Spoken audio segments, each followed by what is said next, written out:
الله لا إله إلا هو الحي القيوم لا تأخذه سنة ولا نوم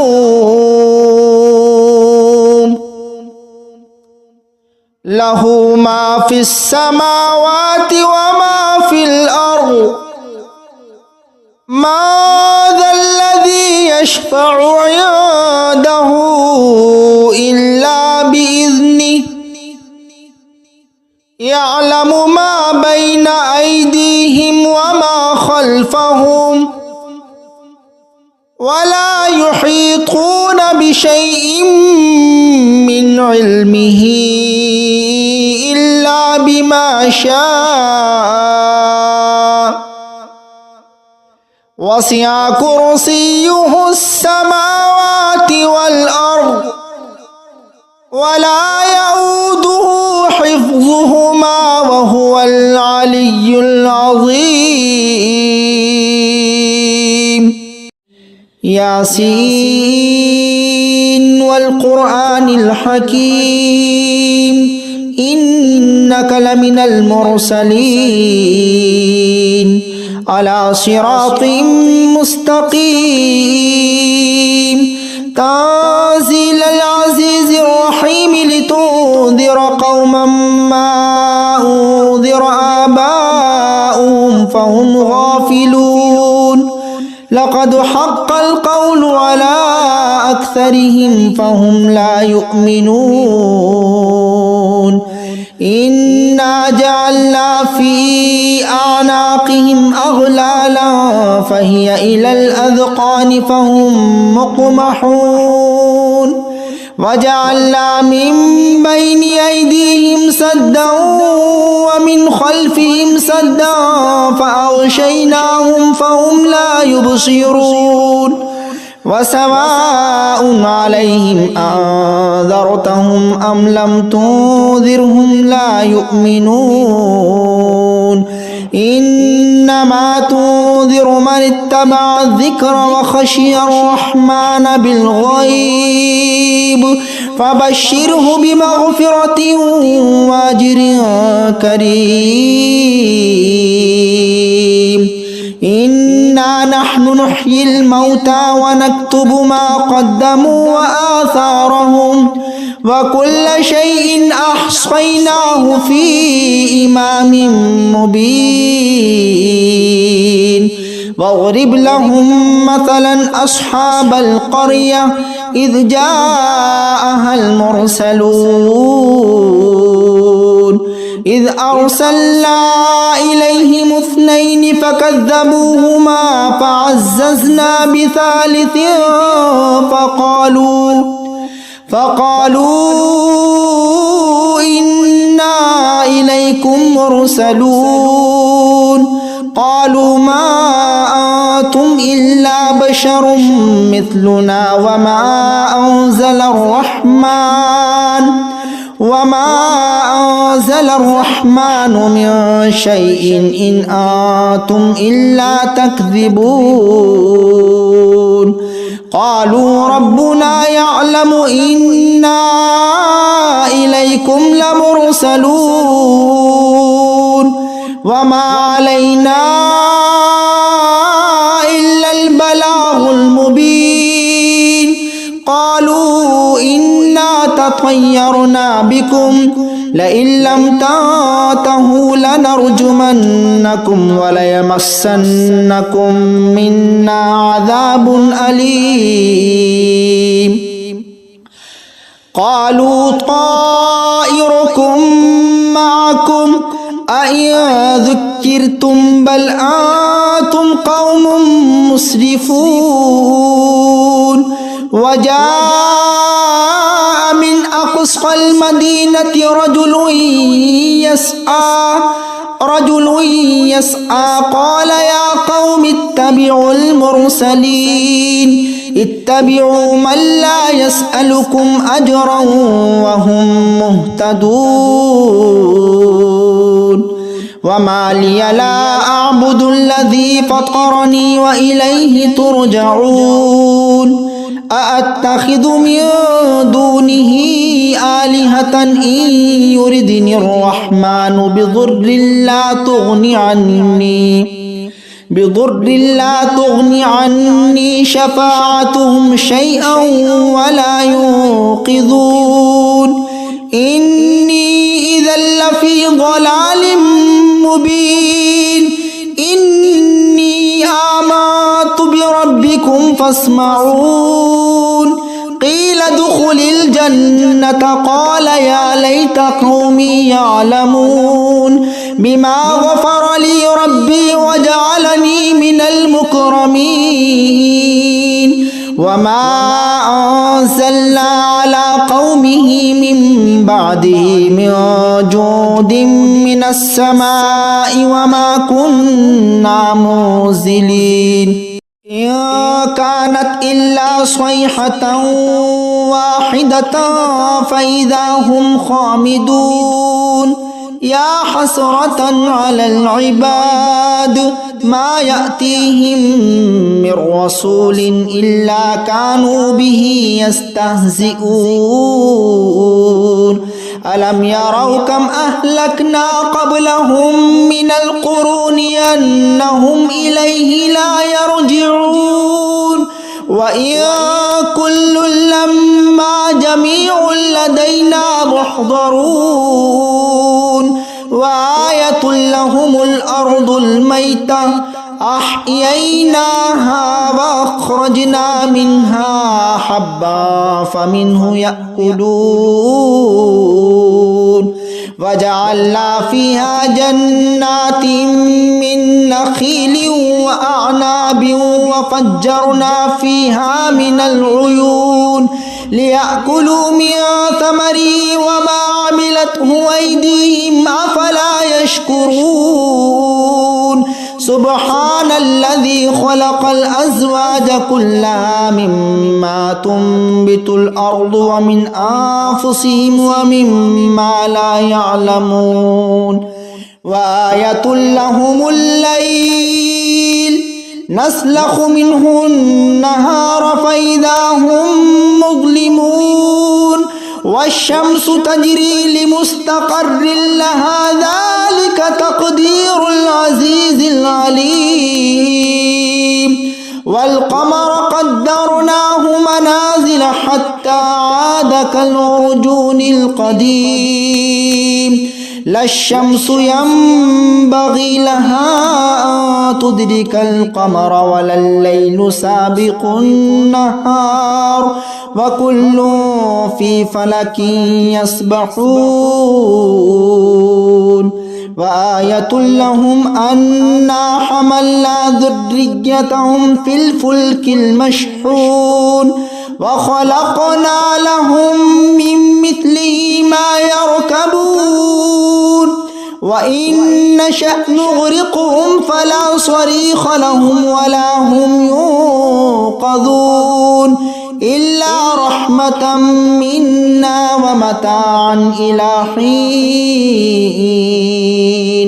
وإذا قيل لهم اتقوا ما بين أيديكم وما خلفكم لعلكم ترحمون وما تأتيهم من آية من آيات ربهم إلا كانوا عنها معرضين وإذا قيل لهم أنفقوا مما رزقكم الله قال الذين كفروا للذين آمنوا أنطعم من لو يشاء الله أطعمه إن أنتم إلا في ضلال مبين ويقولون متى هذا الوعد إن كنتم صادقين ما ينظرون إلا صيحة واحدة تأخذهم وهم يخصمون فلا يستطيعون توصية ولا إلى أهلهم يرجعون ونفخ في الصور فإذا هم من الأجداث إلى ربهم ينسلون قالوا يا ويلنا من بعثنا من مرقدنا هذا ما وعد الرحمن وصدق المرسلون إن كانت إلا صيحة واحدة فإذا هم جميع لدينا محضرون فاليوم لا تظلم نفس شيئا ولا تجزون إلا ما كنتم تعملون إن أصحاب الجنة اليوم في شغل فاكهون هم وأزواجهم في ظلال على الأرائك متكئون لهم فيها فاكهة ولهم ما يدعون سلام قولا من رب رحيم وامتازوا اليوم أيها المجرمون ألم أعهد إليكم يا بني آدم ألا تعبدوا الشيطان إنه لكم عدو مبين وأن اعبدوني هذا صراط مستقيم ولقد أضل منكم جبلا كثيرا أفلم تكونوا تعقلون هذه جهنم التي كنتم توعدون اصلوها اليوم بما كنتم تكفرون اليوم نختم على أفواههم وتكلمنا أيديهم وتشهدهم أرجلهم بما كانوا يكسبون ولو نشاء لطمسنا على أعينهم فاستبقوا الصراط فأنى يبصرون ولو نشاء لمسخناهم على مكانتهم فما استطاعوا مضيا ولا يرجعون ومن نعمره ننكسه في الخلق أفلا يعقلون ما علمناه الشعر وما ينبغي له إن هو إلا ذكر وقرآن مبين لينذر ما كان حيا ويحق القول على الكافرين أولم يروا أنا خلقنا لهم مما عملت أيدينا أنعاما فهم لها مالكون وذللناها لهم فمنها ركوبهم ومنها يأكلون ولهم فيها منافع ومشارب أفلا يشكرون واتخذوا من دون الله آلهة لعلهم ينصرون لا يستطيعون نصرهم وهم لهم جند محضرون فلا يحزنك قولهم إنا نعلم ما يسرون وما يعلنون أولم ير الإنسان أنا خلقناه من نطفة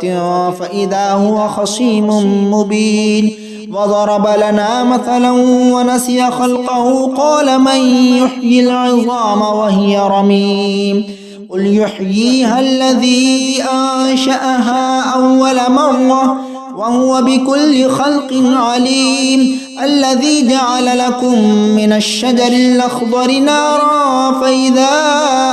أنتم منه توقدون أوليس الذي خلق السماوات والأرض بقادر على أن يخلق مثلهم بلى وهو الخلاق العليم إنما أمره إذا أراد شيئا أن يقول له كن فيكون فسبحان الذي بيده ملكوت كل شيء وإليه ترجعون بسم الله الرحمن الرحيم الرحمن علم القرآن خلق الإنسان علمه البيان الشمس والقمر بحسبان والنجم والشجر يسجدان والسماء رفعها ووضع الميزان ألا تطغوا في الميزان وأقيموا الوزن بالقسط ولا تخسروا الميزان والأرض وضعها للأنام فيها فاكهة والنخل ذات الأكمام والحب ذو العصف والريحان فبأي آلاء ربكما تكذبان خلق الإنسان من صلصال كالفخار وخلق الجان من مارج من نار فبأي آلاء ربكما تكذبان رب المشرقين ورب المغربين فبأي آلاء ربكما تكذبان مرج البحرين يلتقيان بينهما برزخ لا يبغيان فبأي آلاء ربكما تكذبان يخرج منهما اللؤلؤ والمرجان فبأي آلاء ربكما تكذبان وله الجوار المنشآت في البحر كالأعلام فبأي آلاء ربكما تكذبان كل من عليها فان ويبقى وجه ربك ذو الجلال والإكرام فبأي آلاء ربكما تكذبان يسأله ما في السماوات والأرض كل يوم هو في شأن فبأي آلاء ربكما تكذبان سنفرغ لكم أيها الثقلان فبأي آلاء ربكما تكذبان يا معشر الجن والإنس إن استطعتم أن تنفذوا من أقطار السماوات والأرض فانفذوا لا تنفذون إلا بسلطان فبأي آلاء ربكما تكذبان يرسل عليكما شواظ من نار ونحاس فلا تنتصران فبأي آلاء ربكما تكذبان فإذا شقت السماء فكانت وردة كالدهان فبأي آلاء ربكما تكذبان فيومئذ لا يسأل عن ذنبه إنس ولا جان فبأي آلاء ربكما تكذبان يعرف المجرمون بسيماهم فيؤخذ بالنواصي والأقدام فبأي آلاء ربكما تكذبان هذه جهنم التي يكذب بها المجرمون يطوفون بينها وبين حميم آن فبأي آلاء ربكما تكذبان ولمن خاف مقام ربه جنتان فبأي آلاء ربكما تكذبان ذواتا أفنان فبأي آلاء ربكما تكذبان فيهما عينان تجريان فبأي آلاء ربكما تكذبان فيهما من كل فاكهة زوجان فبأي آلاء ربكما تكذبان متكئين على فرش بطائنها من استبرق وجنى الجنتين دان فبأي آلاء ربكما تكذبان فيهن قاصرات الطرف لم يطمثهن إنس قبلهم ولا جان فبأي آلاء ربكما تكذبان كأنهن الياقوت والمرجان فبأي آلاء ربكما تكذبان هل جزاء الإحسان إلا الإحسان فبأي آلاء ربكما تكذبان ومن دونهما جنتان فبأي آلاء ربكما تكذبان مدهامتان فبأي آلاء ربكما تكذبان فيهما عينان نضاختان فبأي آلاء ربكما تكذبان فيهما فاكهة ونخل ورمان فبأي آلاء ربكما تكذبان فيهن خيرات حسان فبأي آلاء ربكما تكذبان حور مقصورات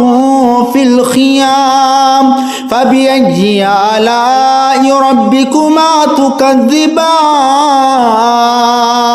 لم يطمثهن إنس قبلهم ولا جان فبأي آلاء ربكما تكذبان متكئين على رفرف خضر وعبقري حسان فبأي آلاء ربكما تكذبان تبارك اسم ربك ذي الجلال والإكرام بسم الله الرحمن الرحيم تبارك الذي بيده الملك وهو على كل شيء قدير الذي خلق الموت والحياة ليبلوكم أيكم أحسن عملا وهو العزيز الغفور الذي خلق 7 سماوات طباقا ما ترى في خلق الرحمن من تفاوت فرجع البصر هل ترى من فطور ثم رجع البصر كرتين ينقلب إليك البصر خاسئا وهو حسير ولقد زينا السماء الدنيا بمصابيح وجعلناها رجوما للشياطين وأعتدنا لهم عذاب السعير وللذين كفروا بربهم عذاب جهنم وبئس المصير إذا ألقوا فيها سمعوا لها شهيقا وهي تفور تكاد تميز من الغيظ كلما ألقي فيها فوج سألهم خزنتها ألم يأتكم نذير قالوا بلى قد جاءنا نذير فكذبنا وقلنا ما نزل الله من شيء إن أنتم إلا في ضلال كبير وقالوا لو كنا نسمع أو نعقل ما كنا في أصحاب السعير فاعترفوا بذنبهم فسحقا لأصحاب السعير إن الذين يخشون ربهم بالغيب لهم مغفرة وأجر كبير وأسروا قولكم أو اجهروا به إنه عليم بذات الصدور ألا يعلم من خلق وهو اللطيف الخبير هو الذي جعل لكم الأرض ذلولا فامشوا في مناكبها وكلوا من رزقه وإليه النشور أأمنتم من في السماء أن يخسف بكم الأرض فإذا هي تمور أم أمنتم من في السماء أن يرسل عليكم حاصبا فستعلمون كيف نذير ولقد كذب الذين من قبلهم فكيف كان نكير أولم يروا إلى الطير فوقهم صافات ويقبضن ما يمسكهن إلا الرحمن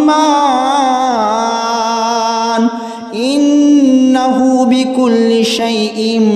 بصير أمن هذا الذي هو جند لكم ينصركم من دون الرحمن إن الكافرون إلا في غرور أمن هذا الذي يرزقكم إن أمسك رزقه بل لجوا في عتو ونفور أفمن يمشي مكبا على وجهه أهدى أمن يمشي سويا على صراط مستقيم قل هو الذي أنشأكم وجعل لكم السمع والأبصار والأفئدة قليلا ما تشكرون قل هو الذي ذراكم في الأرض وإليه تحشرون ويقولون متى هذا الوعد إن كنتم صادقين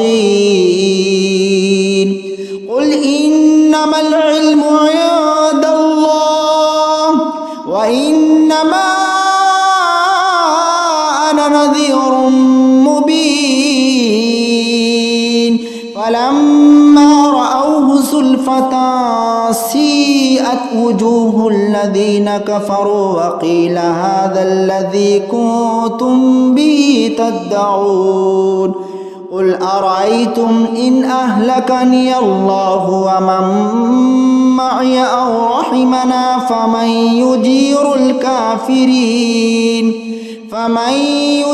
الكافرين من عذاب أليم قل هو الرحمن